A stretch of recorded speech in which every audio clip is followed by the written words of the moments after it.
Ça va? Non, non, non, on est toujours plusieurs à pétiller dans cette jolie troupe. Voilà, vous n'êtes pas avare de pétillage. N'est-ce Non, pas? non, non, ça bouillonne de partout. Alors, tu viens nous présenter la pièce.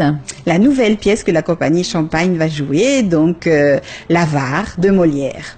Alors on va la jouer au Grand Théâtre de la Maison de la Culture pour les scolaires pendant une petite semaine, et puis après le grand public aura la grande joie de venir nous voir le vendredi soir. Voilà, vendredi 2 mars. Oui, tout à fait, à 19h30. Ça commence donc mardi. Mardi, on reçoit les scolaires à partir de 9h, donc il y a encore de la place pour les derniers retardataires. Bon, la pièce, vu qu'on l'a faite de façon très moderne, donc ça s'adresse à partir du CM1. On a des CM2 qui sont Oui, déjà oui. inscrits, des CM1 et des CM2 qui sont inscrits. CM1, CM2, jusqu'à l'université. De toute façon, c'est une pièce intemporelle bon, je pense qu'il va contenter tout le monde. Et les étudiants peuvent venir pendant les heures scolaires aussi? Ben oui, avec leurs professeurs ou en s'étant échappés de l'université, on sait jamais. On leur fera un mot. On leur fera un mot. Alors, pour info, c'est quoi déjà l'histoire? Parce que tout le monde se souvient ma cassette, mais à part ça... Eh bien, donc c'est un avare, Harpagon, qui est radin comme pas deux, qui préfère enterrer son argent chez lui plutôt que de le confier aux banques, comme encore certains, sûrement. Dans les chaussettes, dans le bas de laine, ouais. Et là, c'est dans sa cassette qu'il met tout au fond de son jardin. Alors, c'est pas une cassette vidéo, puisque certains... Mais non, mais tu sais, il y a des petits qui posent la question. Pour nous, pour mettre de l'argent dedans, c'est un petit peu compliqué. Voilà, c'est un petit coffre. Oui, une boîte, oui, bien enfermée, cadenassée. Et puis voilà, donc cet avare rend la vie difficile à ses deux grands enfants qui essayent de se marier. La maman est morte, oui. Donc il les a élevés seuls, mais dans le dénuement, voilà, quoi. Voilà, tout à fait. Donc alors qu'il est richissime. Sûrement, oui, puisqu'il a quand même 100 000 € dans cette fameuse cassette. Voilà, lui, son métier, c'est d'être usurier. C'est-à-dire qu'il prête, voilà, c'est une espèce de banquier à la maison. Alors, on va dire ça comme ça, il prête de l'argent. Des taux d'intérêt faramineux. Voilà. C'est-à-dire que si on lui, s'il prête 100 000 francs, les gens doivent lui rembourser 200 000. Oui, au moins. Voilà, en gros. Voilà. Et c'est comme ça qu'il se fait des sous. Voilà, et donc il a ses deux enfants, Cléante et Élise, qui aimeraient se marier par rapport à leur cœur, bien sûr, mais lui, on a décidé tout à fait autrement, étant donné qu'il ne veut pas donner d'argent pour le mariage de sa fille, donc il préfère la donner à un vieux qui a plein de sous, et puis son fils aussi à quelqu'un d'autre, de façon, lui, à avoir la jeunesse et l'argent. Ah oui, parce que lui, il veut se marier aussi. Bah évidemment, attends, il va pas finir ses vieux jours qu'avec ses sous, il a besoin de quelqu'un pour faire le ménage. Ah ben voilà, donc c'est déjà un misogyne, mais il va épouser une jeune fille bien nantie, bien riche. Oui, c'est ça qui l'embête un peu, c'est que cette jeune fille est magnifique, mais elle a pas trop d'argent. Alors quand même, c'est un petit peu embêtant. Alors il aime mieux l'amour ou l'argent? Bon, c'est l'amour vache, il préfère l'argent, lui. Bon, ce qui tombe bien, parce que de toute façon, son fils, lui, est amoureux de cette jeune fille-là. Ah, évidemment. Donc, y aura-t-il intrigue ou pas? Que va-t-il se passer? Mais tout ce qu'on peut dire, c'est que cette fameuse cassette va disparaître. Et oui. Qui l'a volée? Qui a pris la cassette? Donc c'est l'intrigue dans l'intrigue de l'intrigue.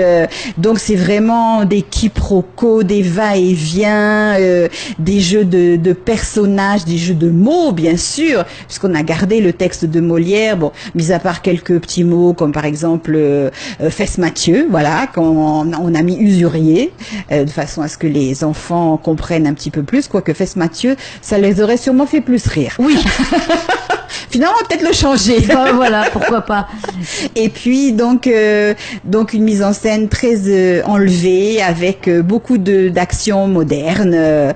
Oui, d'autant que là l'action se situe en 2018. Tout à fait. À Paris. Eh oui. Donc oui. les comédiens sont habillés Normalement, comme maintenant. Voilà, comme maintenant, selon leur niveau social, ce qu'ils aiment, etc. Et puis bon, on a cet appartement fait un peu de bric et de broc, parce qu'évidemment, monsieur ne veut rien jeter et ne rien acheter. Donc il récupère dans les dépotoirs, quand on met des choses sur le trottoir pour que ça soit pris par les éboueurs, lui il va les chercher. Voilà, et puis quand les gens peuvent pas le rembourser, il le rembourse en objet. Voilà, donc il a un peu de tout dans cette maison, et il y a plein de gens qui passent. Bon, on est quand même 9 acteurs pour 13 rôles. Donc oui. Ça va, ça vient, ça court de partout. Je pense que les enfants, pendant un peu plus d'1h30, vont pas s'ennuyer du tout. Alors on fait comment? Parce que là c'est pour inciter les scolaires. Quel est le tarif pour les scolaires? Alors pour les scolaires, c'est 1000 francs par enfant. Le professeur vient gratuitement, bien sûr, pour encadrer sa classe, et les gens qui accompagnent en supplément payent aussi 1000 francs. Alors je rappelle que c'est donc le mardi matin, le mardi 27. Le jeudi matin c'est complet, donc oui. C'est pas la peine. Jeudi après-midi il y a encore un peu de place, et vendredi matin. Voilà, donc il reste en fait 3 créneaux sur les 6. Voilà, 3 créneaux à remplir. Voilà. Et puis donc le vendredi soir pour tout le monde. Mais ça, je reviendrai t'en parler, s'il te plaît, Martine. Voyons. Tu payes combien? Tu sortiras combien de ta cassette? Quelques petits euros. Oui, non, je pense que ça va vraiment intéresser les scolaires. Voilà, il y a de la musique, ça crie, ça vole, ça virevolte. Et puis ce sont des thèmes qui sont toujours d'actualité. Les gens qui veulent pas dépenser d'argent, les gens aussi qui préfèrent leur intérêt plutôt que celui de leurs enfants.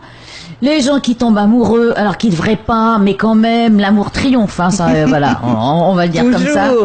Toujours. Oui, c'est vraiment quelque chose de tout à fait d'actualité. Et c'est rigolo parce que la façon aussi dont Molière dépeint, Harpagon va dépeindre les jeunes. Donc la houppette sur la tête, le haut de chose qui est mal mis et tout, et on voit tout à fait nos jeunes avec la casquette de travers, le jean qui va sous les fesses. Enfin, finalement, on n'a rien inventé. Voilà. Merci Molière. Toujours d'actualité. Avant-gardiste cet homme. Merci Catherine, à très bientôt. Merci Martine.